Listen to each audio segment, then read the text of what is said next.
Good evening all and welcome. Tonight I have an absolutely chilling collection of paranormal stories for you to enjoy on day 3 of Paranormal Week. Tonight I would also like to introduce Raven Reeds, who hasn't been on this channel for a long time, so this was probably overdue, in an attempt to showcase those creators who were affected in the demonetization wave. And yes, Raven has been now remonetized. But finally, I would like to wish an extremely happy birthday to 2 stars in our community, Matto Star and Maria Acris. I hope you guys have had an absolutely wonderful day. But for now, it's time to get comfortable and let the darkness take control. When I was 8, my whole family gathered at my aunt's house for Christmas. Everyone was there. And being a Hispanic family, there were a lot of us in the house. All the lights were on in every single room. Music was playing on both floors and the kitchen was abuzz with the ruckus of cooking. There was so much going on that it felt like the whole house was alive almost.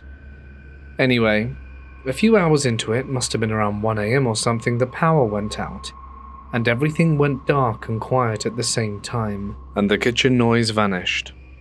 After a little deliberation, myself and my uncle volunteered to go down into the cellar, where the fuse box was.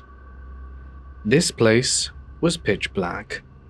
There was a small window on the far side of the exterior part of the floor, yet no light came in since it was just as dark outside.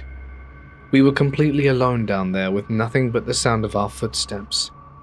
I placed my hand on his right shoulder. As we slowly made our way through the thick darkness, we heard something move up ahead. We assumed it to be rats or mice and moved on.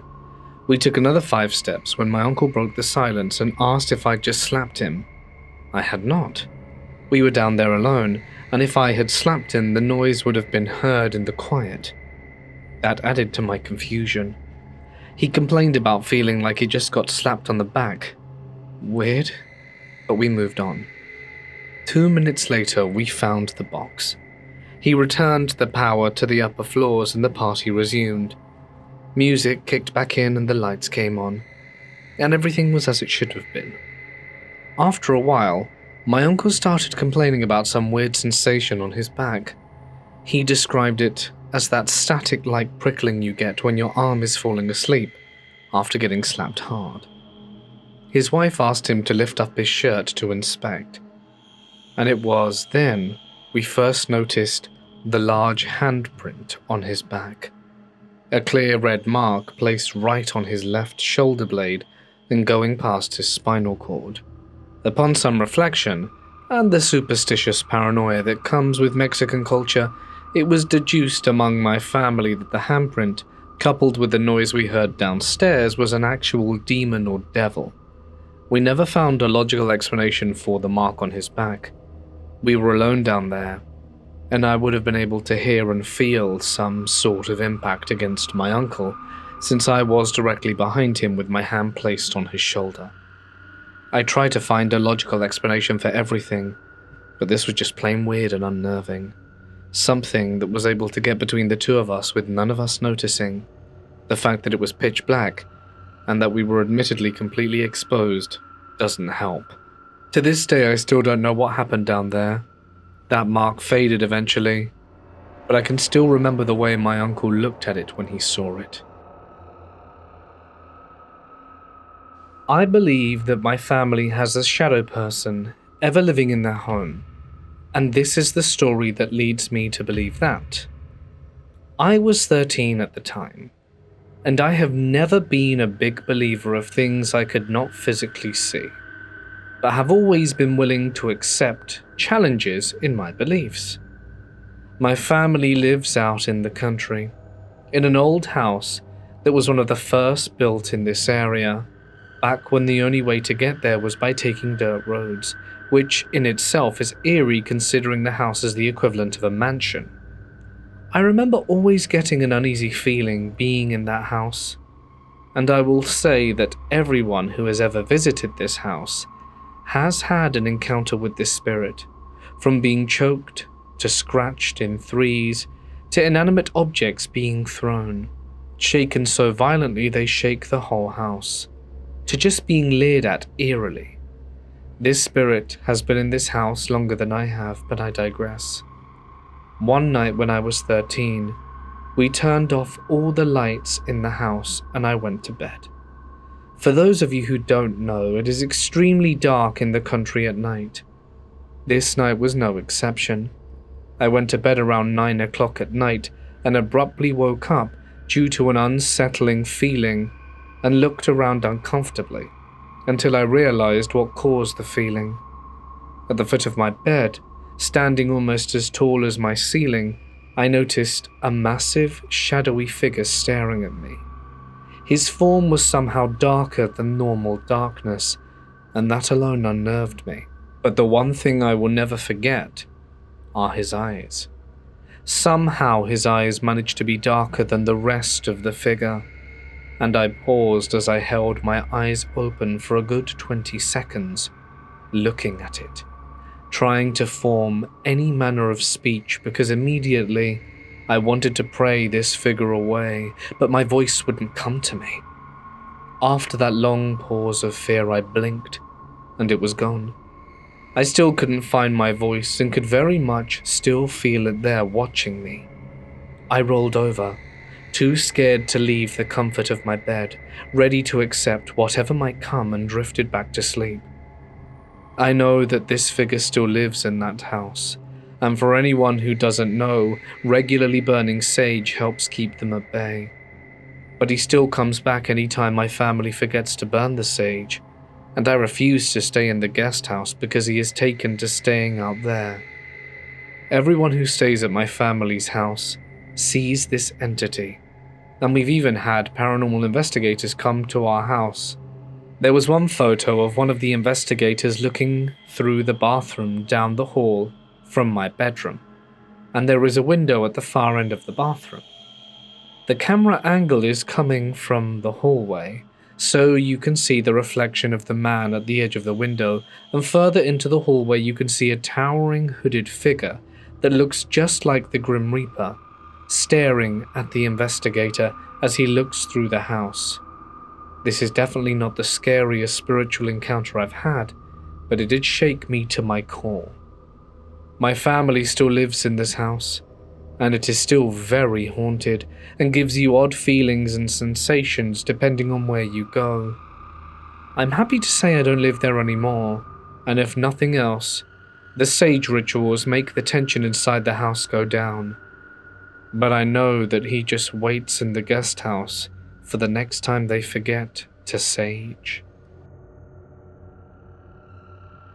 When I was 10 years old, I made friends with a Swedish girl that lived up my street. She had this log of strange occurrences she and her friends had in her house, particularly in her basement. Before she moved in, I remember this old couple living there.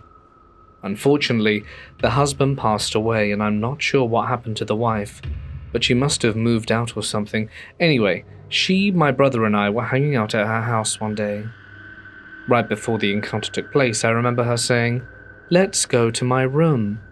When I turned the corner to her living room, I was shocked to see a tall, dark figure who was so tall its head was through the ceiling, pointing a shotgun in my direction. I ran down the hall instantly. The encounter only lasted a few seconds. I darted right past her bedroom and onto her back porch. The time between this event was vivid, as I was so pumped with adrenaline that all I could really do was see white. When my vision was clear, I realized I was locked out on that porch for what felt like an hour, but was probably only 5 minutes in real time, slamming on the back door and begging for someone to help. The isolation was probably the worst part. Eventually, my friend, accompanied by my brother and my friend's mum, found me back there and they walked me home. My parents said I was as white as a ghost. This is an experience that to this day I can't explain.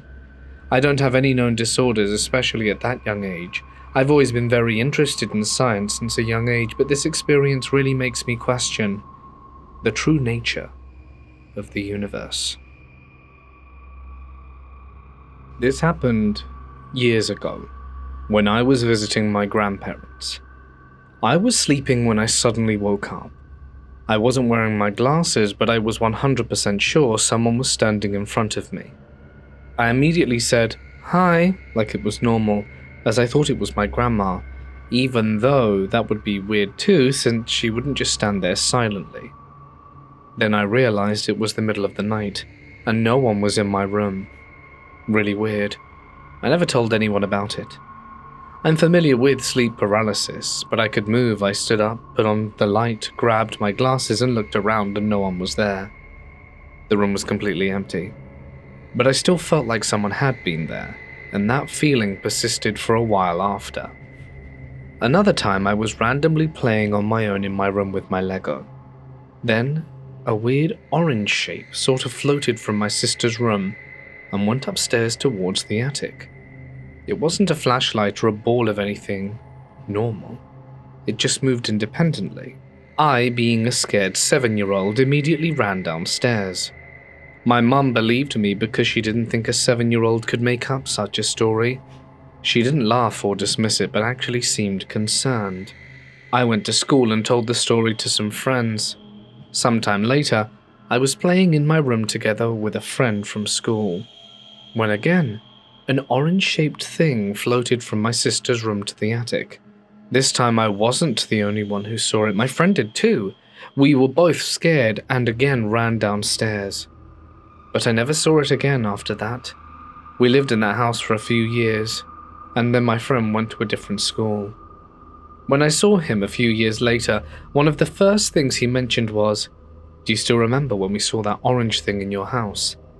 He remembered it clearly, and that made me believe it more, that it wasn't just my imagination. Something had actually been in that house, and we had seen it, whatever it was. The Rescue Call from Grid Square 4729 by Thomas W. I worked for His Majesty's Coast Guard at the Coordination Centre in Aberdeen, Scotland for 9 years. My job was maritime search and rescue coordination, which means when someone calls in a distress situation at sea, I'm one of the people who coordinates the response. Dispatch helicopters, lifeboats, other vessels in the area. It's high-stress work, but usually straightforward.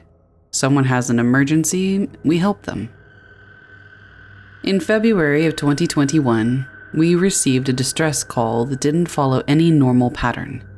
It came in around 3 a.m. on a Tuesday, VHF radio channel 16, standard emergency frequency. It was a male voice, Scottish accent, said his fishing vessel was taking on water approximately 100 miles north of Aberdeen in Grid Square 4729. He gave his vessel name as the Mortis, said that he had 3 crew aboard including himself, and requested immediate assistance. I logged the call and started standard procedures. I asked for his exact position, nature of the emergency, whether they had life rafts ready. The voice responded with coordinates that placed him in the location he'd indicated, said they'd hit something, possibly a submerged container, had hull damage below the waterline. Pumps weren't keeping up with the flooding. Seas were running about 3 meters, wind 25 knots from the northeast. I checked the weather data for that area. His description matched current conditions exactly. I requested his MMSI number. That's the Maritime Mobile Service Identity, a 9-digit number that every vessel is supposed to have for identification. He read off a number. I entered it into our system and got no result. Tried again. Same thing. The MMSI he gave me was not registered to any vessel. I asked him to verify the number. He repeated it. Same digits. I told him we weren't showing that registration and asked for an alternate identifier. He gave me what he said was the vessel's official number. I ran that through the UK ship register database. Nothing. The Morglin didn't exist according to our records. While this was happening, I had already dispatched a search and rescue helicopter from RAF Lossiemouth and alerted a nearby offshore supply vessel to divert to the coordinates. The voice on the radio was calm, but I could hear strain underneath it. He knew his situation was deteriorating. I asked how many people were aboard. He said 3. He gave me their names: James Morrison, skipper; David Morrison, his brother; and Colin Fraser, crew. Ages 52, 49, and 31 respectively. I wrote everything down. He said the boat was listing heavily to starboard now. Maybe 30 degrees. Water was in the engine room. They were preparing to abandon to the life raft. The helicopter reached the coordinates 18 minutes after the initial call. Pilot reported no vessel visible, no life raft, no emergency beacon signal, no radar contact. Weather conditions were as described. They conducted a square search pattern around the given position for 40 minutes and found nothing. The supply vessel arrived 20 minutes after the helicopter. Same result: empty ocean. They stayed on scene for another hour, doing an expanded search. No debris, no oil slick, no evidence of any vessel in distress. During this time, the radio had gone silent. The voice had stopped transmitting about 2 minutes before the helicopter arrived on scene. I tried raising him multiple times, but no response. I filed a full incident report and started doing research. I checked historical records for any vessel named Morglin operating out of Scottish ports. I found one result: a fishing trawler registered in Fraserburgh, built 1967, owned and operated by the Morrison family. The vessel was lost with all hands in October 1985, in almost the exact same location as the coordinates from our distress call. 3 men died when the Morglin sank. James Morrison, age 52, skipper; David Morrison, age 49, and Colin Fraser, age 31. The official investigation determined that they'd likely hit a submerged object, sustained hull damage, and went down before they could transmit a distress call. No mayday was ever received. The wreck was never located. I pulled the audio recording of our radio communication and compared the details. The voice had given me the exact names and ages of the men who died in 1985. The vessel description, the nature of the emergency, the location, everything matched the historical incident. I showed this to my supervisor. He listened to the recording, read the historical report, and told me not to include the identity information in my incident file.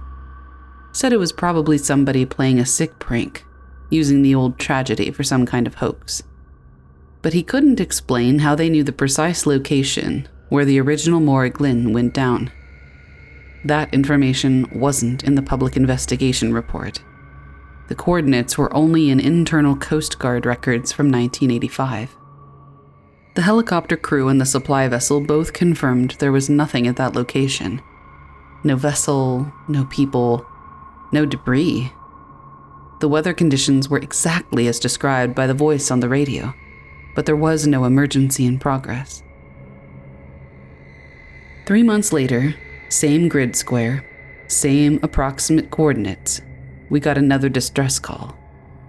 It was the same voice and vessel name and situation. This time I asked him what year it was. He said 1985, October 15th, 1985. I asked him to repeat that.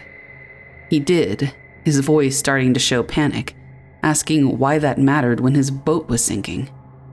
The radio cut out. Aircraft and vessels found nothing. It's happened 4 more times since then.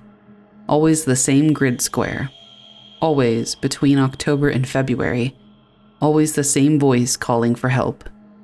The same names, vessel, and emergency. Different operators have taken the calls.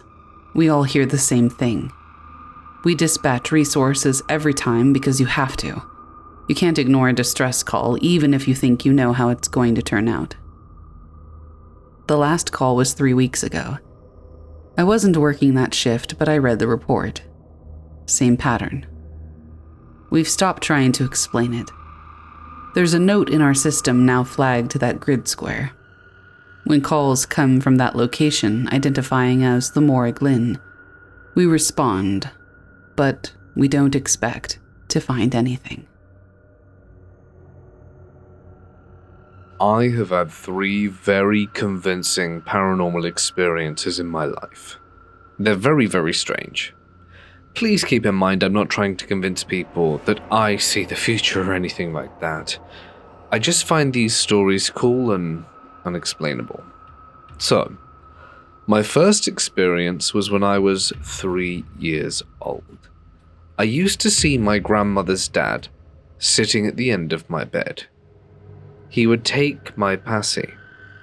The day he died, I turned 6 months old, so there's no way I should have known who he was.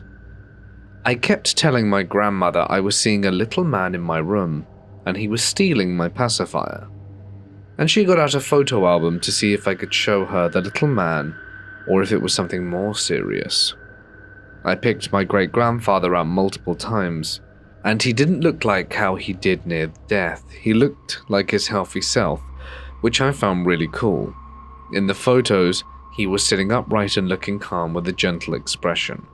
Not the way someone looks when they're gone, but the way he looked when he was still alive and well.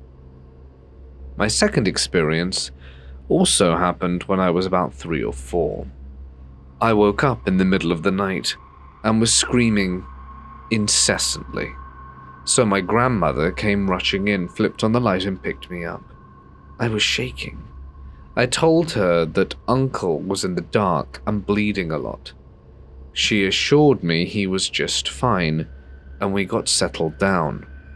Once I did settle, she put me back into bed. As soon as I was lying down but not yet asleep, I heard the house phone ring. Remember, this was the mid-90s, and it was my aunt, telling my grandmother that my uncle was outside on the porch, vomiting blood, and they were taking him to the ER. He ended up being fine. Something had ruptured in his stomach and he needed surgery, but he recovered. Being such a young age, I don't know how my grandma reacted to me knowing information that no one else could have possibly known. My last experience happened when I was 17. It was the night before senior prom. I had been telling everyone I could tell that I believed my uncle, funnily enough the same one from the previous story, was very sick, and something was going to happen to him. Well, no one really listened. They just thought I was concerned. He hadn't been sick, which was the weird part. All night long I paced back and forth in my room, very concerned about him, thinking I was losing my mind because he was fine. I couldn't shake the feeling that something terrible was about to happen. Well, around 5:30 that morning, my grandmother got a call saying my uncle had, sadly, passed away in his sleep. He had aspirated. I have no reason to lie or exaggerate these stories, and I'm not at all saying I can see the future, but I do find these stories unexplainable. What do you all think? For the past 7 years, I've lived with my grandmother, who I refer to as Nana, and my little brother. My nana was very funny but very strict. I couldn't be too loud. I had to say please and thank you, and there was a very strict bedtime. If I did anything wrong, I would be banned from my electronics. Phone, laptop, computer, you get it. Anyway, she was an amazing nana, but I don't want to give a reason and go into detail with it, but she's passed away now. Now, my auntie has always had the sixth sense, if that's what you want to call it, and she said at Christmas time, the last Christmas she was with us, "Why does it feel like it's the last Christmas we're having with my mum?" Meaning mine and my little brother's nana. She had what we thought was sciatica and was struggling to move and walk, and passed away in our front room. A few months after, we bought a dog called Lily, who's a few years old now. We called her Lily because it was my nana's favourite flower. A few weeks after buying her, she kept barking at the TV. When we walked past the front room, she barked at it, but no one was there. I stayed in my bedroom with her most of the night to comfort her, and to be honest, comfort myself as well, as it was a bit freaky. I worked myself up into believing all sorts. Well, a few months later, my brother was at school, and when it was time for him to come back on his school bus, my auntie went out to get him. The new ashtray my nana bought before she passed away, that she planned to use but didn't have the chance to, had smashed. There was no one in the house that was able to smash it or knock it but Lily, but she's a small Shih Tzu and isn't strong enough to knock it over. She's a well-behaved dog and knows not to jump on furniture. Not like we're strict with her, we treat Lily like a princess. She's an amazing dog, and she wouldn't jump on the table without permission. Well, a month later, my auntie, who I'm living with now, had gone away for the weekend, and I had to stay at my cousin's and my other aunt's house. I went home just to clean my room and to fetch a wire I needed so I could play some music on my aunt's speakers. I thought, okay, I'll tidy my room while listening to some music. As I said before, my nana did not like loud noises or music.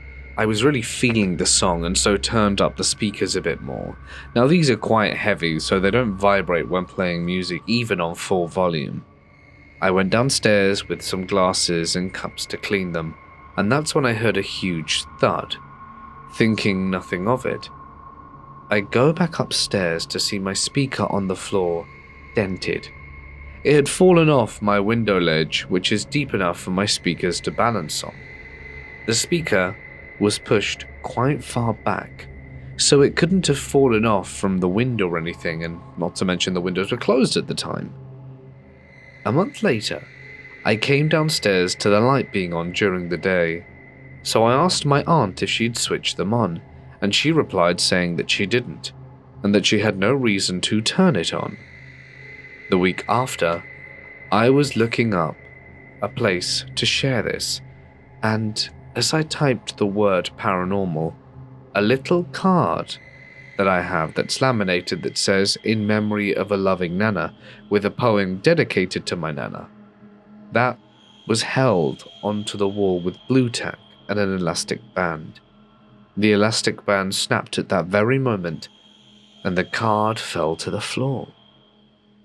Well, ever since my nana has passed away, I bought some beefy hi-fi speakers as she's never let me play music, but since living with my auntie at the house, she lets me get some so I can play music a few times a week. For a few weeks, at 3 a.m, when I'm asleep and everyone else is too, they will turn on, and the radio will start playing static at full volume, waking me up in a panic. I never noticed if anything played through the static as I was too tired to listen, not to mention it was too loud, even on low, so I had to unplug them from the socket at night to avoid it happening. This is all happening in the same house my nana lived, and I need your expert opinion, dear community. Is this paranormal, or just extreme coincidence? Because the fact electronics are turning themselves on is one thing, and my heavy speaker being pushed off the windowsill when the window was closed, and no real explanation for how it did so, do concern me. As the youth of today say, the math ain't mathin'. Let me start off by saying I'm fascinated by all things paranormal and supernatural. I don't engage in the occult because my faith forbids me from doing it, as I'm Muslim, and by extension of the same faith, I also believe in the existence of jinn. There are good and bad ones just like us, and you could probably put the bad ones under the umbrella of demons. Coming back to my fascination with everything paranormal, it also includes visiting haunted spots wherever I go, collecting stories, myths, etc. I believe God will protect me, so I don't know. I guess you could say I feel safe risking it. And I do feel protected, which is why I make up stupid horror movie decisions most of the time, like heading into a deep, dark forest with a dying phone at midnight. So I was visiting my friend in a different city, and we were chilling at a cafe around 2 a.m. Which is when I popped my question. Give me the haunted experiences you've all had here. They named 2 to 3 spots in the city, and apparently they'd all had very negative experiences in all of these houses, so naturally I was jumping to go, and finally we went. We were a group of 5, so it was 4 of us in one car and another friend that came to hang out, and he tagged along reluctantly. We went to 2 houses, and I kid you not, they looked like something straight out of a horror movie set. Proper, worn-down, ominous-looking places. They all stayed in their cars. I got out, banged on the gate and walked around and called out, "Hey, make your presence known," and stuff like that, but got nothing. Anyway, after that, I was pretty bored. But we were done with the spots, so returned to the cafe. Another friend starts driving, and I don't really notice, but he takes us on a different route this time. As he gets on a side road and slows down and starts looking for something, I was looking around as well, curious what he was searching for. All of a sudden, the car jolts to a stop, and then he tells my friend, "This is the spot," and I laugh at him and ask him what he's talking about, and I turn my head to look to my left. It must have been around 3 a.m, pitch dark. I can barely make out the shape of a house, and my smile dies. My mind goes blank for a few seconds, and I keep staring, but I don't want to. I didn't get out of the car this time. Hell, I didn't even want to roll down my window. Something inside me is screaming at me, warning me not to look, not to get out, that I need to leave this place. I start getting goosebumps everywhere, and I mean everywhere. I know nothing about the location. There is nothing visible, but every cell in my body is inexplicably afraid. All I can feel is pure, unaltered dread, the likes of which I've never felt before. My face and neck start to hurt, and after what felt like an eternity, my friend finally drives away. For the next few minutes, no one spoke. We all experienced what I just experienced, the dread, the goosebumps, the whole ordeal. My mind returns to normal after a few minutes, and I have no idea what the hell happened. And that's when my curiosity started to peak. We meet up with my other friend and we decide I'll go again, taking him along this time as he missed out. And I'm thinking, hey, the mystery's going to be solved. My friend knows nothing either. We're back on the side road. I tell him to slow down and just look left, and he feels something. Somehow he stops at the exact same house. This time, it hits me double as hard. My eyes begin tearing up, my facial muscles pull back, and goosebumps hit me in a way I've never felt before, and I get this sinking feeling in my stomach, and my neck and chest start hurting, and I feel tears flowing down my face, and all I can do is sit there afraid. This primal, instinctual fear, this survival instinct screaming at me to leg it, which is when my friend drives the hell out of there. It goes without saying he experienced it as well. I couldn't even properly see the house, just darkness and shapes. And do you know the dolly zoom effect? It was something like that, like everything around just blurs and focuses away on this evil, dark presence. Anyway, we're back at the cafe, and I just have no clue what the hell happened. I mean, out of the 5 of us, only 2 of us knew there was something wrong with the house. Only one person we knew was even going to that house. But we all felt the same fear, the same experience without knowing a single thing about it. During the summer of 1998, I was driving in Avonlea, New Jersey with my best friend, heading to a party we got invited to. I don't remember the exact street we were on, but it was a pretty desolate area near some woods, closer to Menlo Park Mall in Edson, New Jersey, and it was poorly lit. We were at a red light. Then when the light turned green, we went straight, which ran parallel to the wooded area. And all of a sudden, a dark, shadowy figure came running out into the middle of the street. My best friend screamed for me to stop, as it looked like we were going to hit the person. Honestly, it looked like a shadowy figure wearing some type of cloak or long coat, and we plowed straight into it, except we didn't hit anything solid. The car just got enveloped in total darkness for a few moments, and then we were out of it, like we'd driven through a solid shadow. But even the lights went out. When we were in it, the windows were open, and the air was so cold we could see our breath. We swore to never speak of it in front of anyone because we feared they'd think we were crazy, or hallucinating, or on some drug. Occasionally we'll bring it up in conversation to see if either of us have any idea or explanation as to what we saw that night. It was both cool and terrifying as hell. The basement in that Ypsilanti house had something living in the walls. By Keith W. I do HVAC work in the Ann Arbor and Ypsilanti area in Michigan. I've been doing it for about 12 years now, mostly residential service calls and installations. You go into a lot of houses in this line of work, and you see how a lot of different people live. You see the weird stuff they keep in their basements and crawl spaces, and after a while, nothing really surprises you. What happened in that house on North Huron Street still bothers me, though. That was back in March of last year.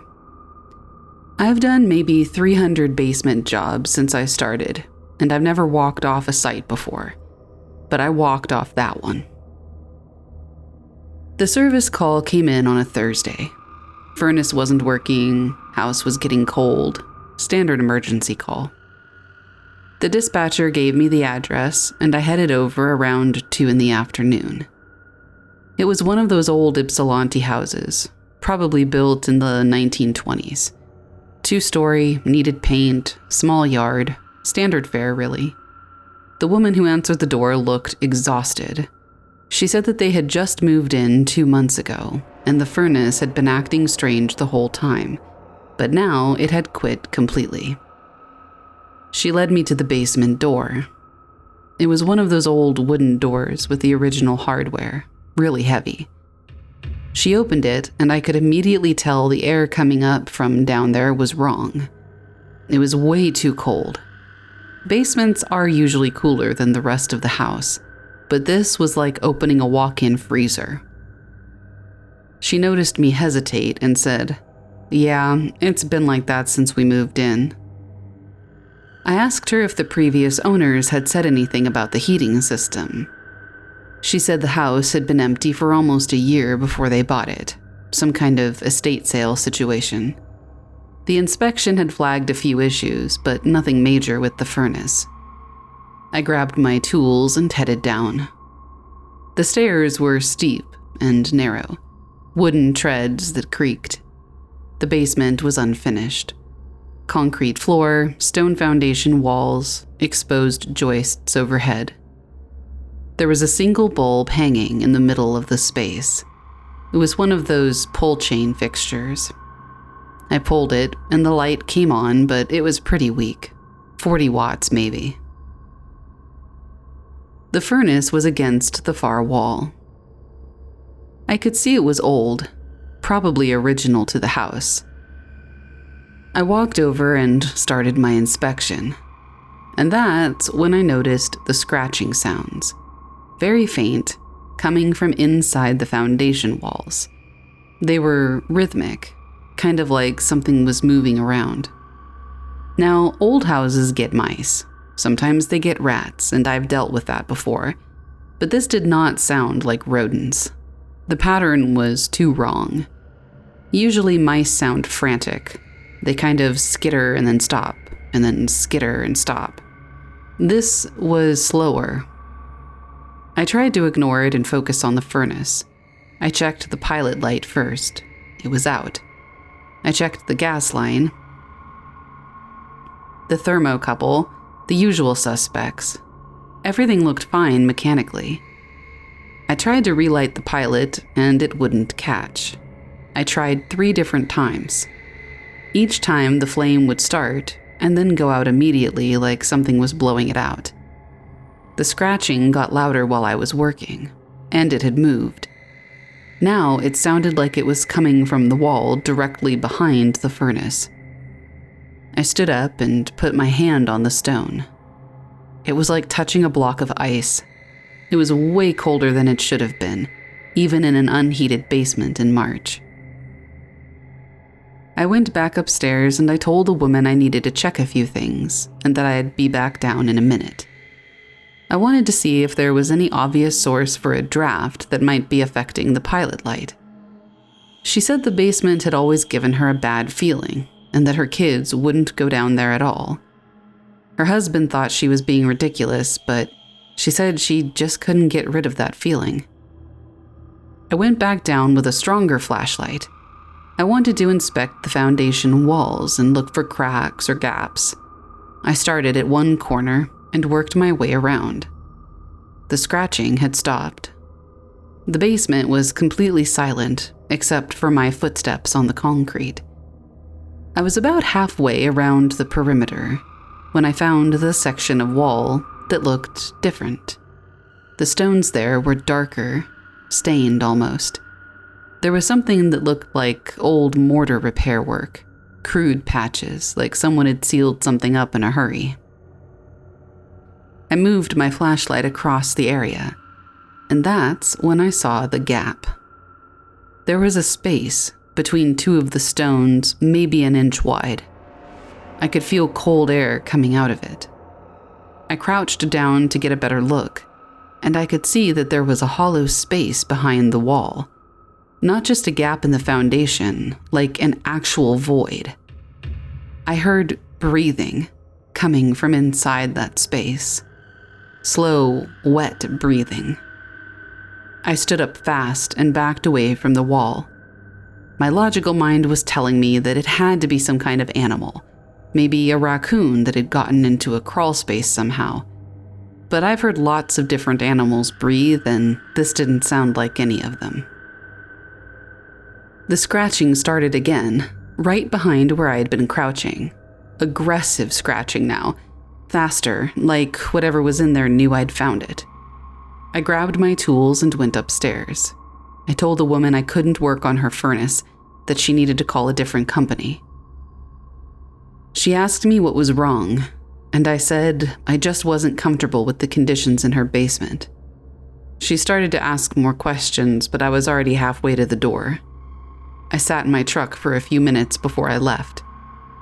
I called my supervisor and told him I'd walked off the job and that he needed to send someone else. He wasn't happy about it, but he didn't push it. He knows I don't do that kind of thing without a good reason. Like I said, I never had before this. I drove past that house about a month later, and there was a for sale sign in the yard. I wasn't exactly surprised. I thought about calling the woman and asking if anything else had happened, but I decided against it. It wasn't really my business, and I didn't want to know. I used to work at a living history museum that is officially not haunted, but there are all sorts of stories connected to several of the buildings. Some are easily disproven, as aside from several of the location-specific office staff and the maintenance department, everyone there has to be in period dress. 2 of the locations have break rooms in them. One break room is on the 3rd floor of one of the buildings, which also houses the main office on that floor. The 2nd floor has a theater, the ground floor 2 different stores, and an ice cream shop, while the 2nd break room is on the 2nd floor of one of the homes. Any alleged apparition in those 2 buildings that can't directly be proven to not be staff members or volunteers is likely to be one of them. My experience actually ties into the one-room schoolhouse on site. That alleged ghost is called Little Boy Blue, because those who see him state that he's in some form of blue, or partially blue outfit from the late 19th century. It's set up like your traditional one-room schoolhouse. One door to go in, a small foyer area for the students to put away their hats, cloaks, lunch, pail/boxes, and 2 more doors going into the classroom. The classroom itself has, from the back of the classroom nearest the doors to the front with the chalkboard and teacher's desk, a wood-burning stove, 3 rows of 2-seated desks, and a small 2-layer podium area. The last bit on the first level of the podium has a flagpole with what the American flag looked like in the late 19th century, and a chair, while the 2nd level had the actual podium with a bench for the schoolmaster. That particular summer, and quite a few after, we were using it as a craft location. For added reference, many of the desks had those really specific, flattened, tampered nails in them that are a good 2 to 3 inches or so long. So remember this because it's important to the story. In any case, I was giving a co-worker her 30-minute lunch break. The way we had the craft set up that week was there were craft scissors, glue sticks, and I think construction paper. At any rate, I'd heard about Little Boy Blue at that point, and I'm asking him to show himself, as it's a rather quiet weekday, and I have nothing better to do. At some point I'm facing the teacher's desk. Remember the nails I mentioned as well as the 2-layer podium setup? So there's a good several inches between the teacher's podium and the floor of that top layer of podium flooring. And the next layer down is also wood. I turn around to face the doorways out of the building and stay facing that area for about a minute, mostly to listen and look for either my co-worker or any customers before turning back around. There, on that first layer of podium, was one of those nails. I can't say with 100% certainty it wasn't there before, but there was no way it had fallen out of anywhere either. I picked it up and put it on the teacher's desk. Once my co-workers got back from her lunch break, I told her, "Hey, I found this here," and picked it up so no customer or kid could pick it up by accident. I asked her if it was there earlier, and she didn't remember seeing it either, so we just left it on the teacher's desk, with either her saying or me suggesting that she give it to maintenance. Like I said, I can't prove with 100% certainty that it wasn't already there, but it was the first time my coworker or I had seen that shift, and it wouldn't be the last time I'd have issue with nails in that building. Primarily maintenance staff or guests putting those really small nails in one of the divots in the wood-burning stove that you have to use some sort of metal contraption to lift up when you're burning wood or coal in there. And in one instance, a similar nail to what I found that one shift being pulled out halfway in one of the desks later that year. Whenever I was in the schoolhouse, I was in the habit of making sure everything was set up like it was supposed to be, ahead of us opening to the public. My coworker that shift laughed until I showed her the nail, and she stopped laughing after that, as there was no way for that nail to have gotten out like it did without some form of hammer.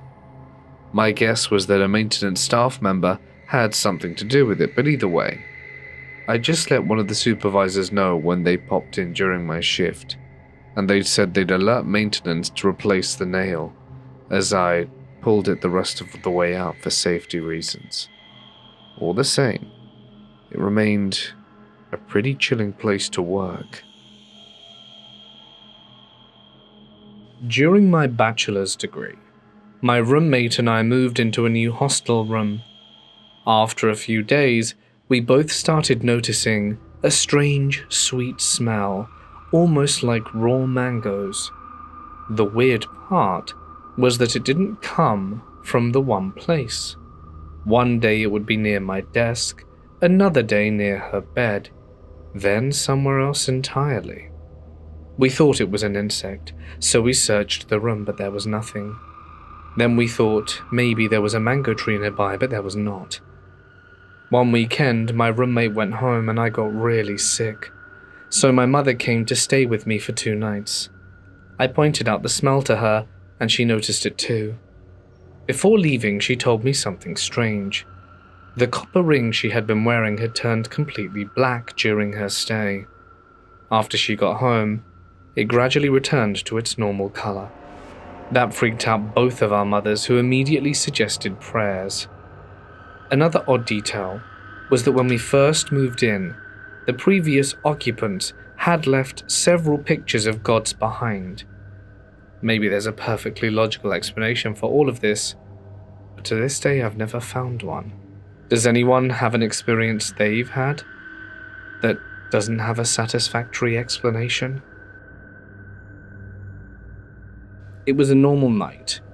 I went to sleep late after finishing my assignments around 2 a.m. I was woken up by the sounds of pigeons. At the time, it was around 3 a.m. I have a clock hanging right in front of my bed, so I can see the time as soon as I open my eyes. I did have trouble sleeping after that, but after a lot of effort, I managed to eventually fall back to sleep. Then I had a dream. In it, someone began calling my name. I have windows just behind my bed that I keep open to let the fresh air in because there are a lot of pigeons in my area, so I also have a thin, removable net covering on that window. After hearing the voice, I turned to the window and saw a white figure with no face. It grabbed my hand. I felt the touch and everything, and it started to pull me towards the window once I managed to pull my hand out through the opening. I finally woke and saw the time was exactly 4:15 a.m. I was too afraid to go around and check the windows, but I eventually did. The net on the window looked like it had been forcibly opened from the inside, and I only touch that net when I clean it. After a while of overthinking, I called my dad. He came and I shared the whole story with him. He said I must have done it in my dream, but I always sleep like a mummy. I cover my whole body with a thin blanket except my head, and when I woke up, everything was still the same. My hands were perfectly tucked inside my blanket. My dad fixed the net and told me not to go back to sleep. A month after this incident, I slept a little early because I was exhausted from all my work. I was once again woken by the sound of a pigeon moving its wings. This time, I stood up on my bed and checked that the net was completely attached to the window. They are connected pretty strongly. No amount of wind can blow that net off. After all of that, I went back to sleep and was awoken once again by someone calling my name. It's something that happens in a loop. Like every dream I can control, but this one is different. I cannot use my mind to speak or even see some objects kept in my room, like my clock. That voice forces me to turn around and face whatever that whitish thing is. It probably also had no face, but I forgot. Then, the same thing happened. It grabbed my arm and started pulling me, and once it did that, I was quickly woken up and saw that one of the corners of the net were peeking inside, like someone pushed something from outside. That hole was also big enough to fit my arm. This time, it was also 4:15 a.m. I live on the 5th floor of my building, so someone doing that is completely impossible. After that, I went to get my dad. He just stared at the window and after some time told me to come and sleep with him. My mum asked what the matter was, and my dad said we could talk about it in the morning.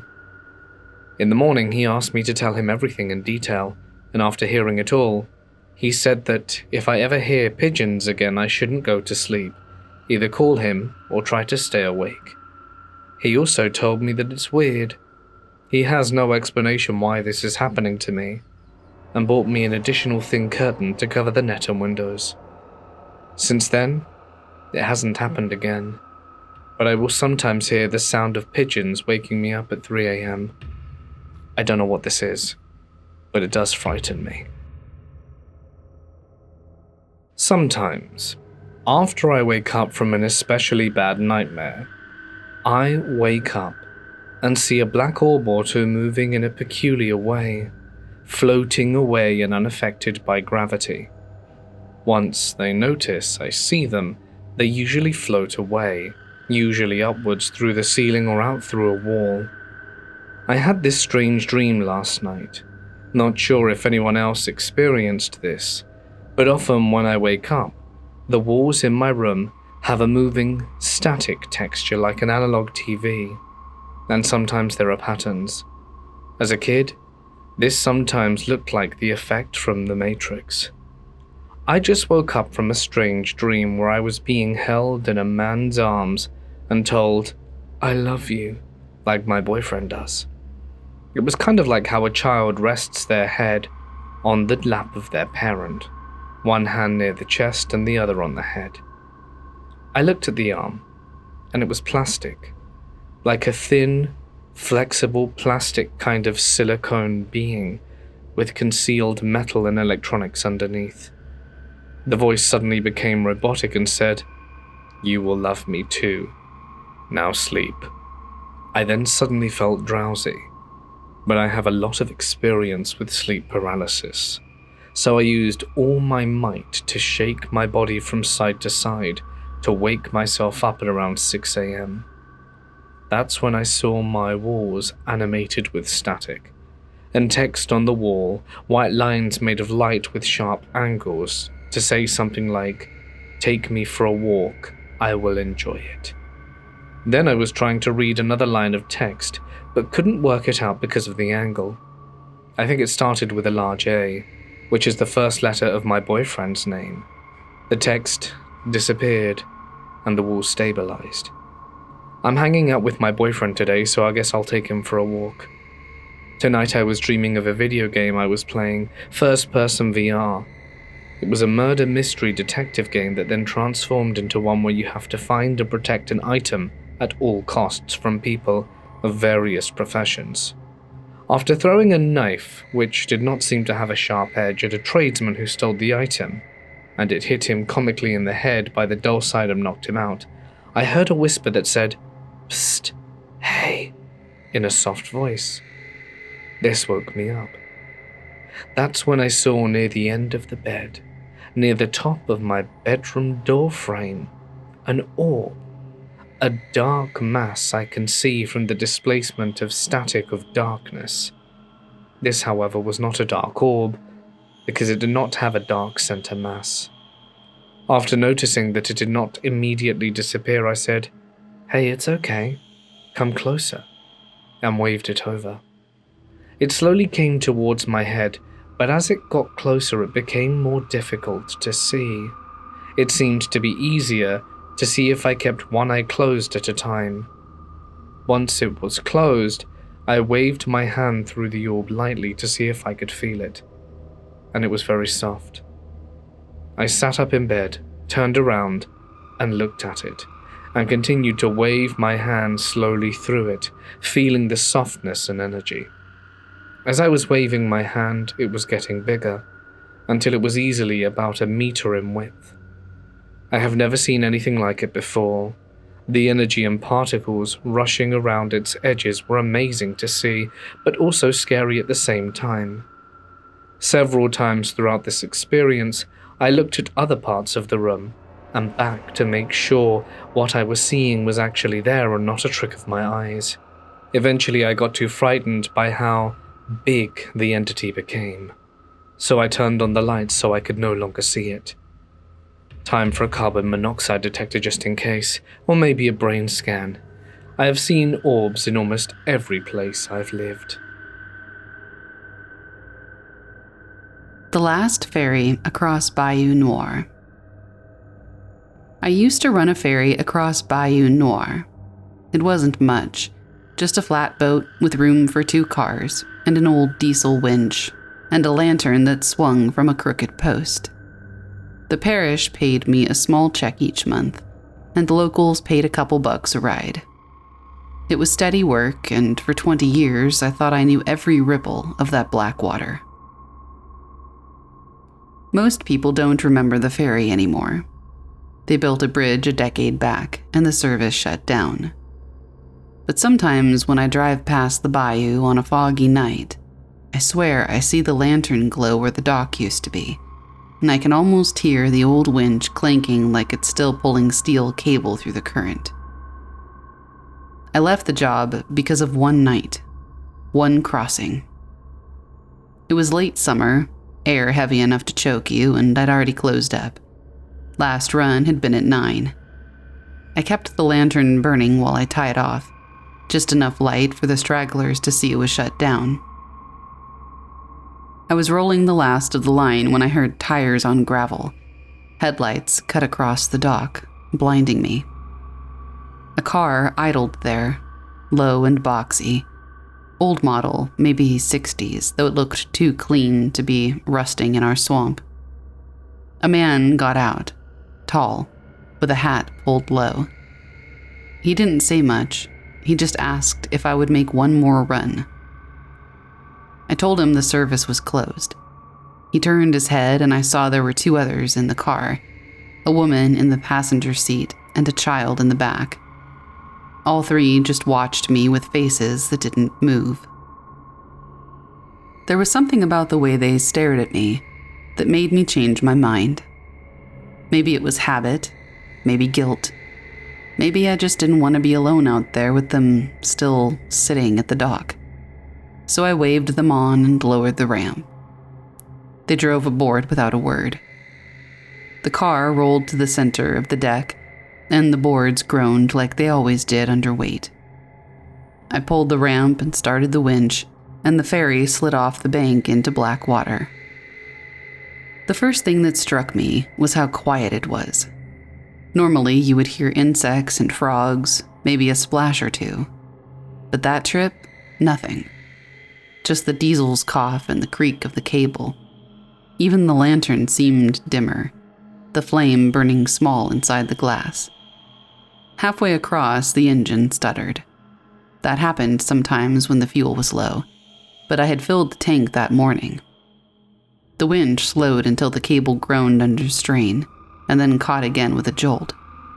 The lantern swung wide, throwing shadows across the deck. And that's when I noticed the car.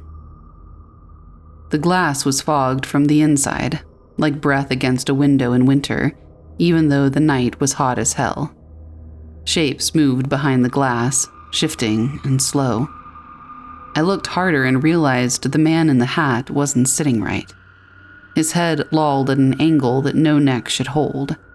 The woman's face was pressed against the window with her eyes wide, but her mouth moved like she was singing without sound.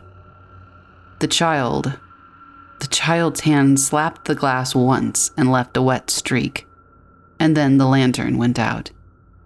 Pitch black swallowed the deck. Only the sound of the water licking the hull remained, only the cable groaning and my own breath hammering in my ears. I scrambled for matches and struck one, and for a second the flames showed the deck bare. The car was gone.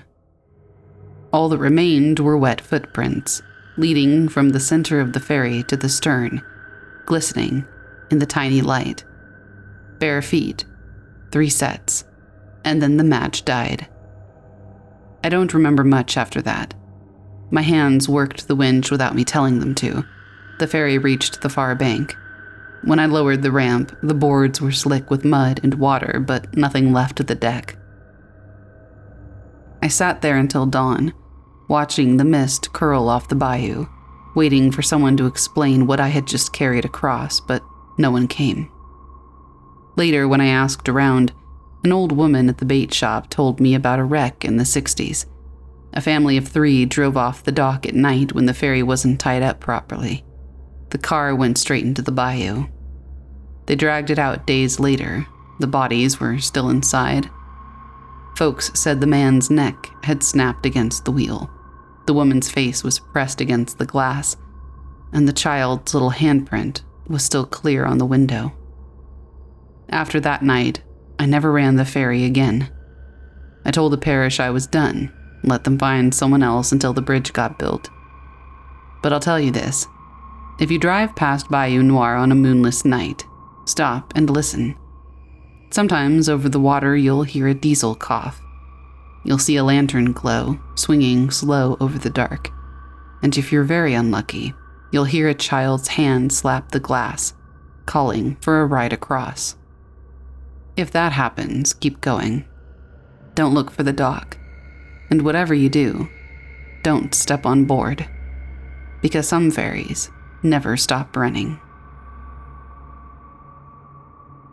Hey guys, it's Mort here, and thank you so much for listening. I hope you enjoyed tonight's paranormal stories. I certainly did, and I would like to thank the phenomenal Raven Reeds for helping with tonight's stories.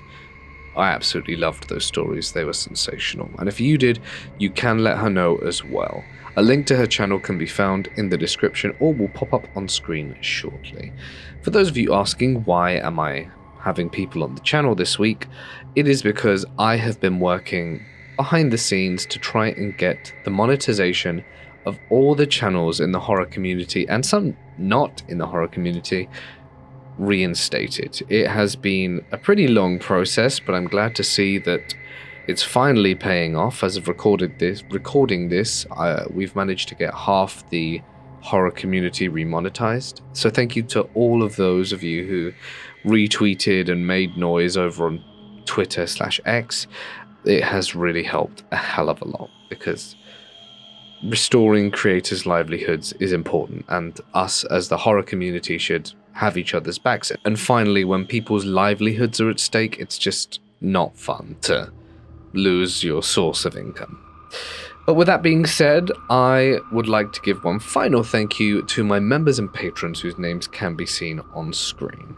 Just as a gentle reminder, there is no exclusive content when I do week-long content, because it's a hell of a lot of work and there's just simply not enough hours in the day. So all of you amazing people, wait until next week. I'm going to have some Skinwalker stories for you on Wednesday.